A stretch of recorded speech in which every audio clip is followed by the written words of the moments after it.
my name is Maddie or Books with Maddie, and today I am showing you all the books that I read in April.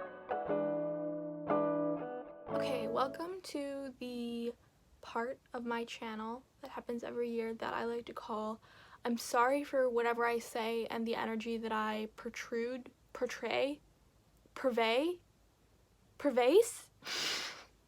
because it's finals week.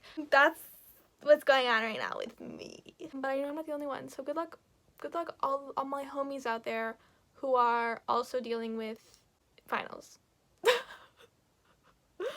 But today we're not talking about finals. We're talking about the books that I read in April. I read how many books? I read 11 books in April, which, like, honestly, that's pretty sick. I'm pretty proud of that. I'm not gonna discount my accomplishment. High five. Go me. Pat myself on the back. Like, that's kind of sick. There's other people out here like, I read 40 books in one day. I'm like, I popped off. I read 11 books.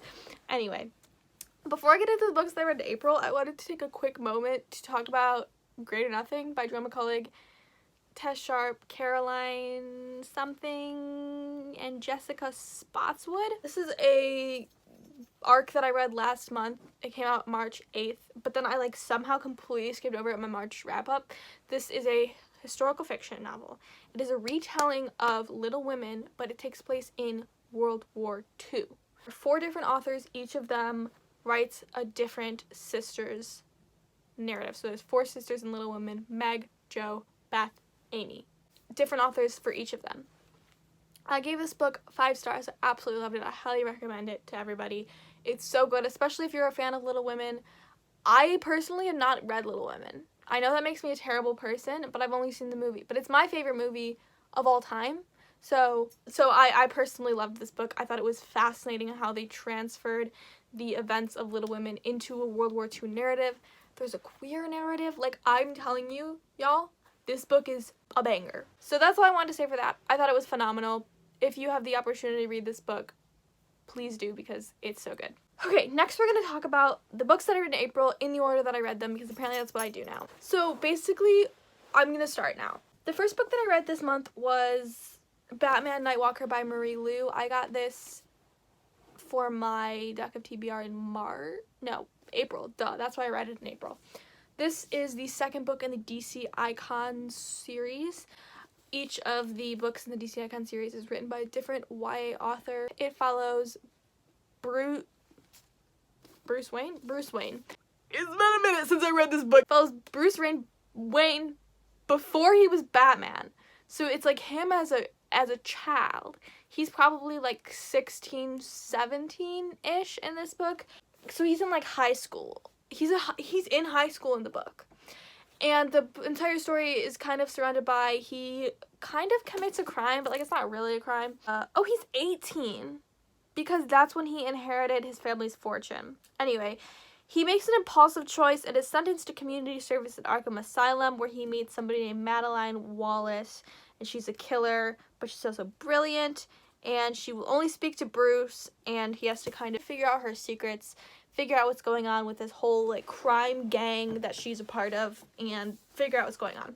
I gave it 3 stars. It was interesting. It was eh.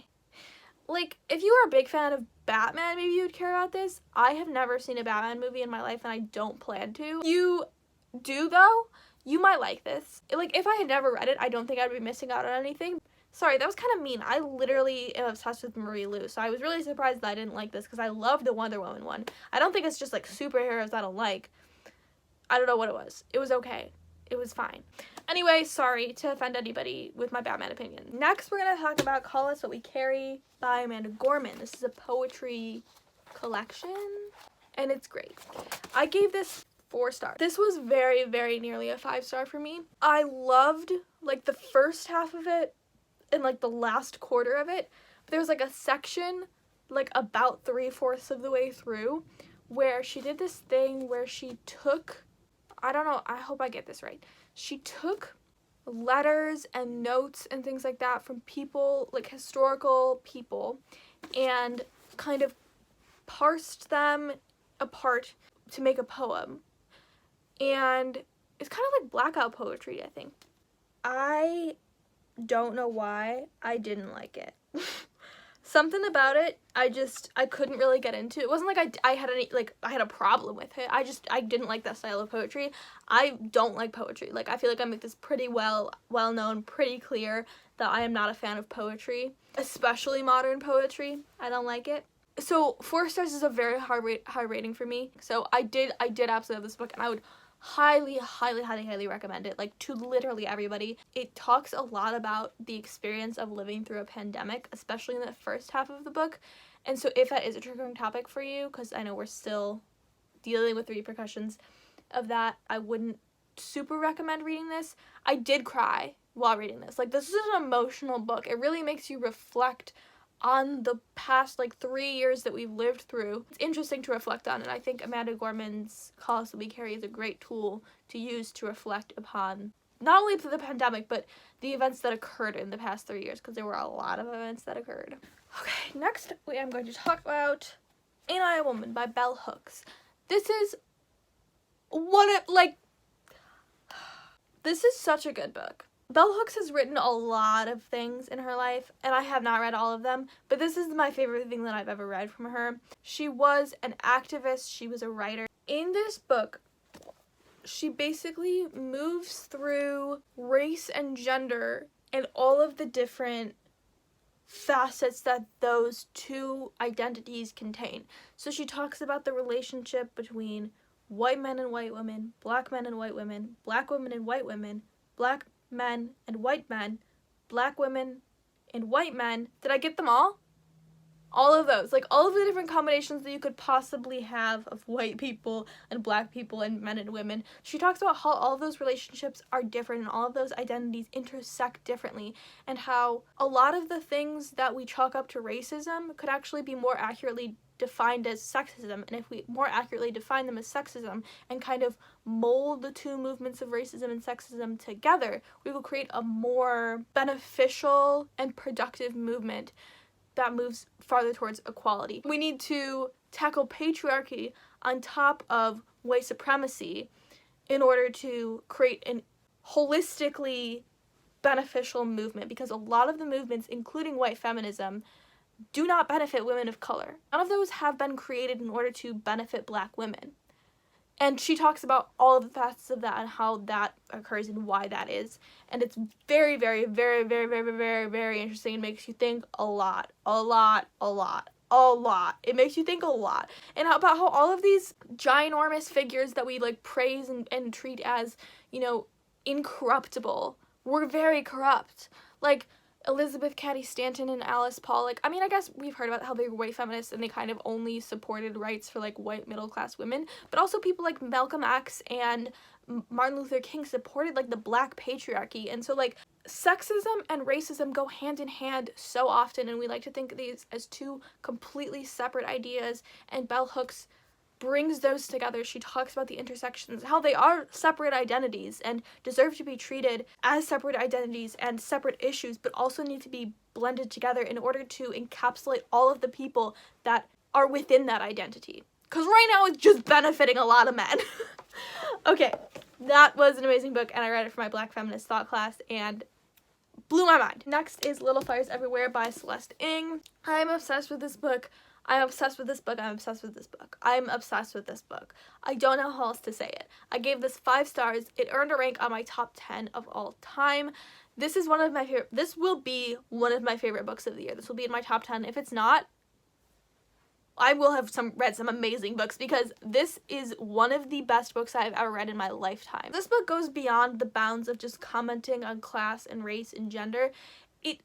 It subverts all of those identities by talking about the fluctuating nature of justice, and the way that there is no black and white answer in almost every situation. Like, there is so much gray area, and it really capitalizes on the gray area of a lot of different situations, and how race and class and gender all kind of affect how gray areas exist. This book is so polarizing, and I love hearing people's opinions on it, because I don't think I've ever heard the same opinion twice on this book, so I would love people to comment their opinions in the comments below, or DM me, because I don't want, you know, spoilers in the comments. So however you feel comfortable expressing your opinion about this book.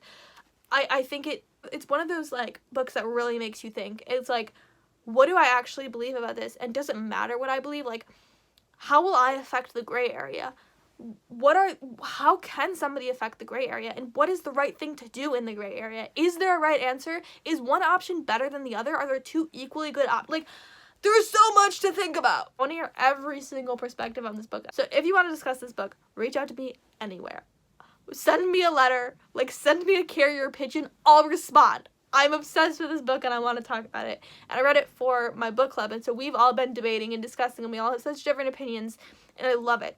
And I love it. And it's amazing. Obsessed. Okay.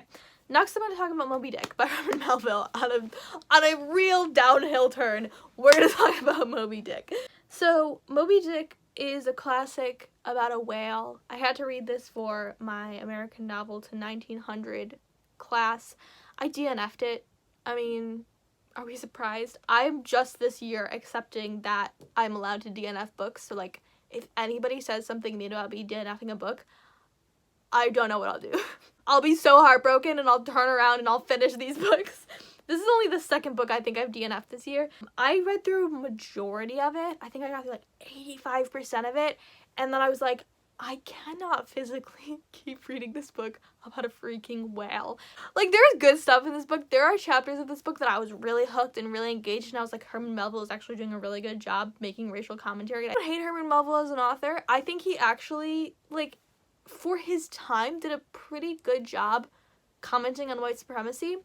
But this book is boring as all heck. Like, there are parts of it that are interesting, but they are few and far between, my guy. Like, you gotta work to get to the interesting parts, and I don't know that it's worth it. I think there are a lot better novels that you could read nowadays that would be a lot more interesting, that would get you way further in the white supremacy commentary than Moby Dick. So I don't know that I'm seeing the pervasive value of this book in this day and age, unless you are, like, studying literature, unless you are, like, studying specific time periods and specific themes of literature. I don't know that for the day-to-day average reader who's just reading for pleasure or reading to review, I don't know that this book is worth it for you to read. And I really hope you take my advice, because this book is painful to get through. I gave it 2 stars because I felt bad giving it 1 star, because there were some moments where I was like, pop off, Herman Melville. But other than that, my goodness, that book could have been so much shorter. That's enough of Moby Dick talk. We're gonna move on to The Night Circus by Erin Morgenstern. I gave this 4 stars, but I think more accurately I would probably give it 3.5. I've heard, like, since day one of me just, like, entering BookTube, not even starting to film, but just, like, watching BookTube, people were like, read The Night Circus, read The Night, hey, have you heard of The Night Circus? Read it. And I was like, okay, I'm gonna do it, it's gonna be the best book ever, and I bought it, and then I waited, like, 5 years to read it, and then I was disappointed by it, and I'm, like, so sorry to say that, but I think when you hear so much hype about a book for literal years, it's, like, hard for it to live up to the expectations, and so I almost wish I hadn't heard the hype, because I think that I might have had a better reaction to it. I don't think this ever could be a 5-star book for me personally, but I think I may have had, like, a better feeling about it had I not heard all of the hype. I do think it's really good, but I wouldn't, like, go around shoving this in people's faces and being like, you have to read this, because I think it's tailored for a very specific audience. I don't think this book is necessarily as versatile as BookTube lends us to believe. This book is long, first of all. Oh my gosh, I never took my bookmark out of here. Oh, this is a piece of dog hair. I never took my bookmark out. By the way, if you want this bookmark and other ones that look just as beautiful and equally amazing, you can check out the seasonal pages, and I have a link that you can use in my description below to get a little discount. Okay, so as I was saying, The Night Circus. So if you're unaware, this book follows a woman named Celia and a man named Marco, and from kids they are told that they are part of this magic competition, and so they spend their lives training and getting ready for this competition, and the competition starts, and they're kind of confused about what the rules of this competition are. They end up falling in love and kind of have to deal with the repercussions of what that love means for their competition. I thought that the premise of this book was incredibly unique. I mean, there's lots of magic competition books, but, like, this one was very unique. And Erin Morgenstern's writing is very, very unique, and you are not going to get her writing, like, basically anywhere else. Like, it is so flowery and poetic and beautiful. It just flows very nicely. Like, she just has this flow to her writing where, like, one scene flows into the next, and then the, like, imagery of, like, her writing and, like, the beauty of it, like, it could not be captured any other way than words. Like, I'm able to recognize that her writing was that amazing and also be like, I don't think it was necessarily for me. Well, personally, right now, at this time in my life, I'm really enjoying character-heavy stories, and this was more imagery-heavy, more, like, heavy in the way of descriptions and, like, poetry and, like, these, like, extensive metaphorical paragraphs, and that's amazing, and I think that's such a unique way of writing, and there have been times in my life where I have absolutely loved that type of writing, but that's just not the season of reading that I'm in right now, and so it took me a while to get through, even though I had the audiobook, and this book is long. This took me a long time to get through, and I was like, how many more things can happen? Like, not that many things have happened, so, like, how many more things have to happen for this to be over? And so I gave it 3.54 stars. I don't know who I'd recommend this to. If you really like long, extensive descriptions, like beautiful imagery, like, I'd recommend it. But if you want like a plot-driven, like character-driven, I don't know that I would recommend this. It's beautiful. Yeah, that's all I did. I don't know. Next, The House of the Seven Gables by Nathaniel Hawthorne. This is another book that I had to read for my American Novel to 1900 class. This is a very gothic novel. Nathaniel Hawthorne is mostly known for his book, The Scarlet Letter, but I prefer this one a lot. I actually gave this book 4 stars, which is impressive because it takes a lot for me to give a classic written by a man any stars whatsoever. The House of the Seven Gables basically follows this woman who lives alone in her house, which has 7 gables.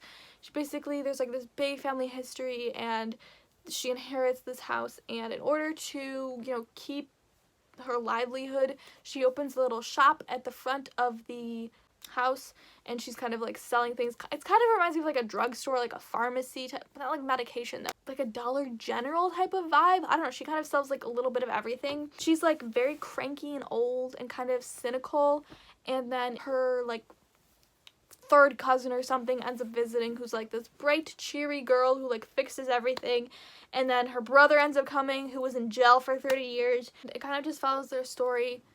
There's not a lot of plot, I guess. It was very gothic. It was there's a lot of these like moments in the book that are very existential, and it feels very dissociative, like all of a sudden, like, you're following these people's lives, and then Nathaniel Hawthorne takes you out of the nerves and like, look at everything that's going on. Just look at it. Just look at humanity. Just look at it. Just take a look.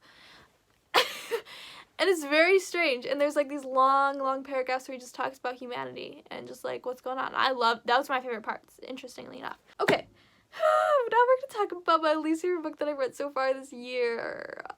So sorry. I read You by Carolyn Kapnis.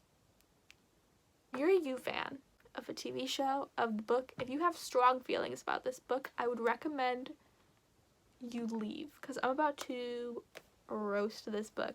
I did not like this book even a little bit. I gave it 1 single star, and if I could have given it 0 stars, I absolutely would have. I have very, very strong opinions about this book, and I'm about to say them to you now. I'll be looking down because I'm also reading my review from Goodreads, which you can also read if you want to. It's like fairly comprehensive. I knew I wouldn't like this book going into it, so I mean, I guess like it's my own fault for reading it.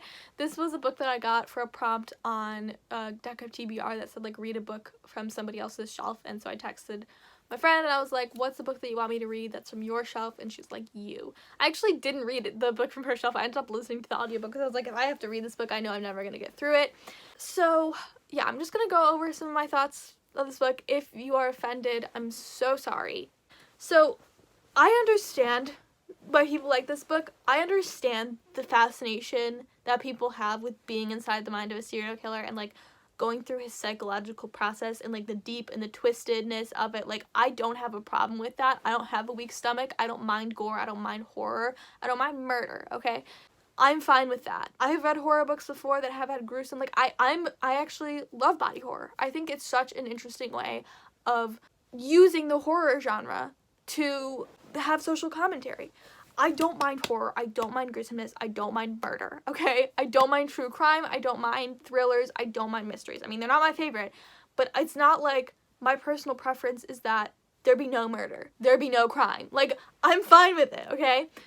But I have to say that I feel like my reasonings for not loving this book are a bit justified. To make a protagonist out of a murderer, so Joe, I mean, if you don't know the plot to this isn't a spoiler, but basically you're in the mind of a murderer. He basically finds this woman, he becomes obsessed with her, he starts stalking her, he starts, like, integrating himself into her life, but he's a murderer, and you learn that pretty early on. It's a bold choice to make the protagonist a murderer, and you can argue he's not the protagonist, he's the antagonist. If you're putting somebody in the narrator's seat, you're making a protagonist out of them. You're sympathizing with them. I mean, this is one of the main things I've heard about this book is, how did Caroline Kepnes make me sympathize with Joe? I personally did not have that experience. I felt no sympathy for him whatsoever throughout the entire book. So drawing sympathy to a character as disgusting as Joe feels like it crosses some sort of line that shouldn't be crossed. I agree that Caroline Kepnes is, like, totally going outside of, like, the normal consistency of the thriller genre. Like, she is pushing the boundaries, she is crossing lines, but I don't know if those lines should have been crossed in the first place. I don't know if we should be sympathizing with murderers. I don't know if we should be sympathizing with stalkers. I don't know if we should be sympathizing with rapists. I don't know. Do we need to? I don't see why that is necessary.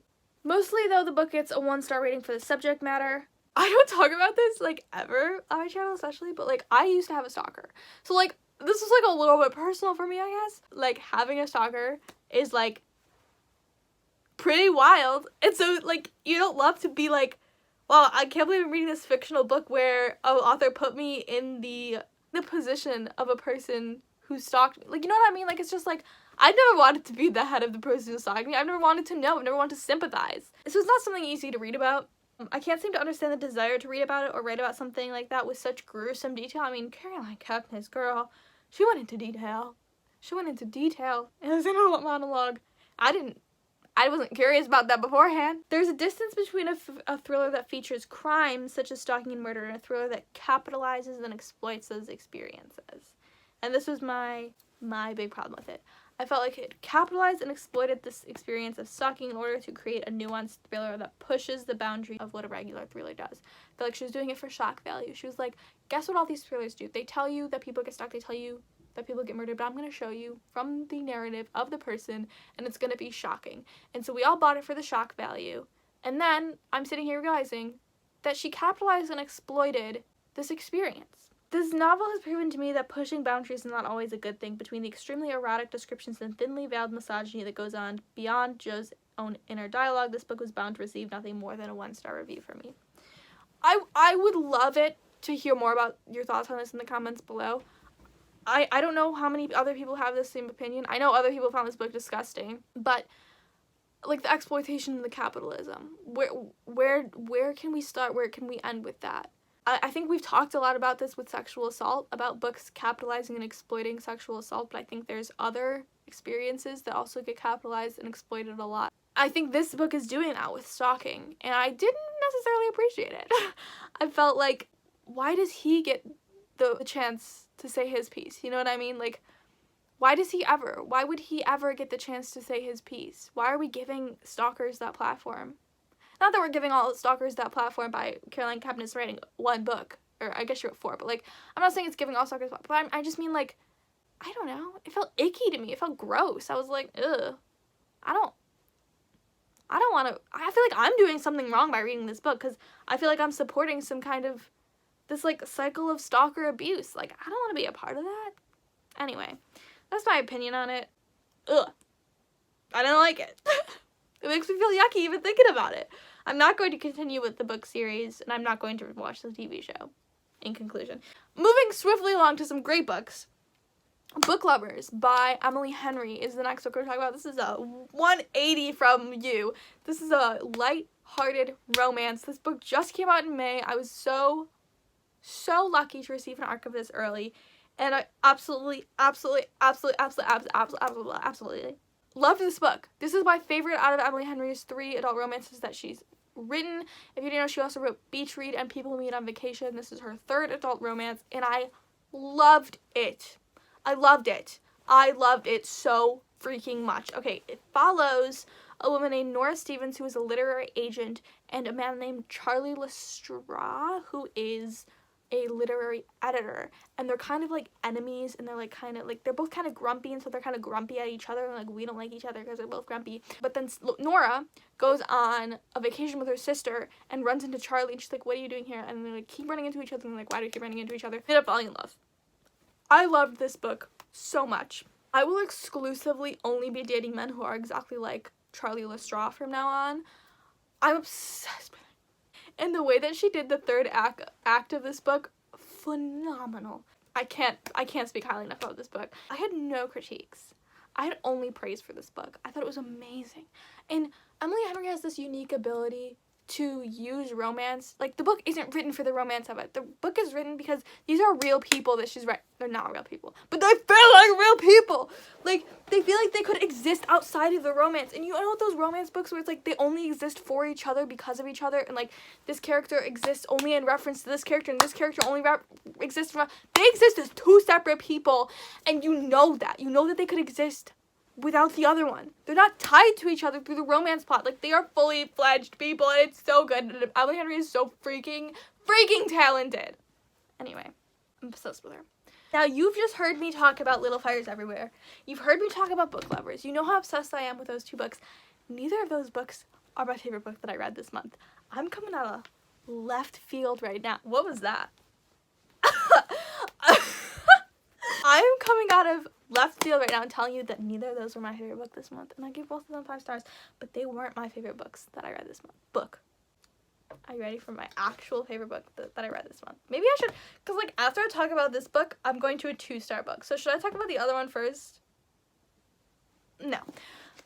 Gables 6 by Olivia Blake. My favorite book this month. I cannot even describe to you how obsessed I am with this book right here. I know that like people on Book Talk are like, this is the best book ever. They're right though. They're absolutely right. I can actually though understand why a lot of people don't like this book, because I know like Book Talk was like blowing up about this book and everybody read it, and then a bunch of people were like, what was the hype about? Like, what, this book kind of sucks. This is an extremely character-driven book. There is little to no plot. It like Olivia Blake presents you with the plot and is like, this is what all the characters are going to be working through for this entire book. And it's the entire book. Like, there's no new things that happen. They're still working through that entire plot until the end of the book. And that's, like, a lot. Like, I think if you aren't ready for a character-driven book, I don't know that you're going to like this book. I was obsessed with it. Nobody writes like Olivia Blake. I've never read a book that is like this. I've never read an author who writes like Olivia Blake. She is incredible, an incredible writer. I want to read everything she's ever written. This book made me cry. This book is certainly a bit of a challenge language-wise. There's a lot of big words. There's a lot of hard concepts, kind of. There's a lot of philosophy in it. I study philosophy, and I love this book so much, okay? If you like philosophy, you're gonna like this book. I read this book for my book club that I'm in, and this is not the universal experience for people in my book club. A lot of them said it was too dense and not exciting enough, and so go into it with that warning if you're gonna read it.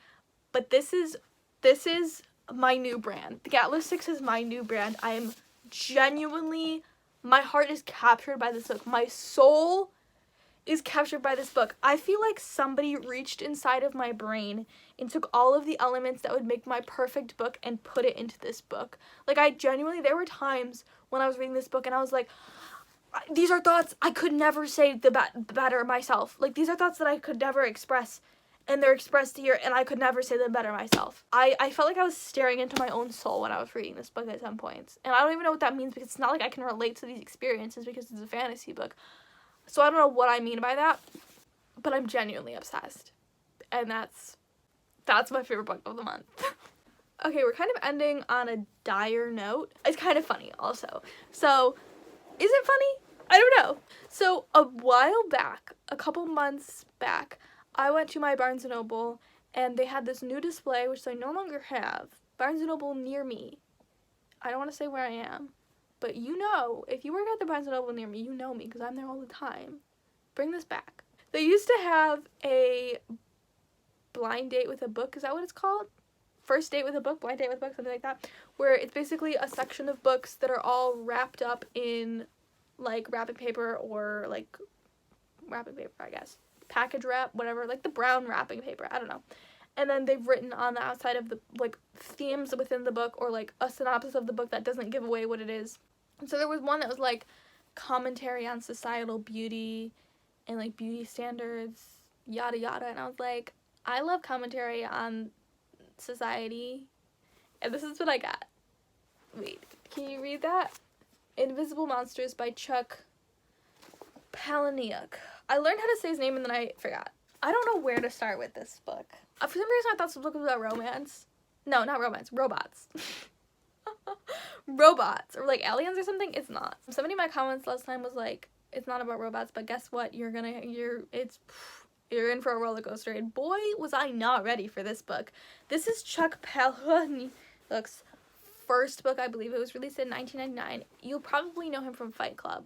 That's what he wrote. So basically this book follows a woman who, her face has been blown off by a bullet. Like, the bottom half of her face was shot by a bullet and blown off. And so she used to be a fashion model, like the height of the beauty standard. And so she was prized for her face and her body, and now her face, the bottom half of her face is like gone, and she can't talk, she can barely eat, she like is suffering immensely from this gunshot wound to her face. And she meets this woman named Brandy Alexander, and they kind of just go on adventures together. Mostly what they do is go to like open houses where people are like selling their house, and they steal the drugs that those people have in their house. And then there's also another guy who travels with them. That's pretty much the entire story of the book. It shifts very, very randomly between the woman, her name is Shannon, being in the hospital, and then like back to some like childhood family memories, and then to like the present where she's with Brandy Alexander traveling the United States. I want to be careful about what I say about the issues that I have with this book, because a lot of them are tied to spoilers, so I don't think I'll be able to talk about all of them as in depth as I would want to. But my overall impression of this book is it aged very poorly.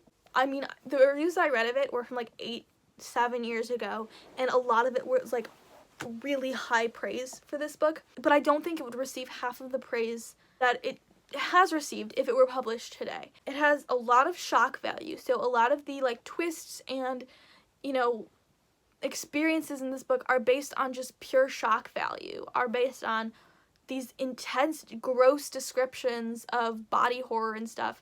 And I literally said earlier, I don't mind body horror. But it was, at a certain point, it was like, what's the point of this actually? Like, why are you actually describing this so freaking gruesomely? There was a lot of interesting philosophical conversations, especially at the end. I wish I could talk just about the end, but I can't. But, like, the end of this book was insane. And it's the only thing that redeemed it from a 1 star. One thing that I can't get over this book is using transgender bodies for plot twists and plot advancements of cis characters, because it's very exploitive, whatever. There is a lot of exploitation of transgender bodies, and I don't think it's for representative purposes. Like, I don't think Chuck Palahniuk was just like really into trans representation in 1999.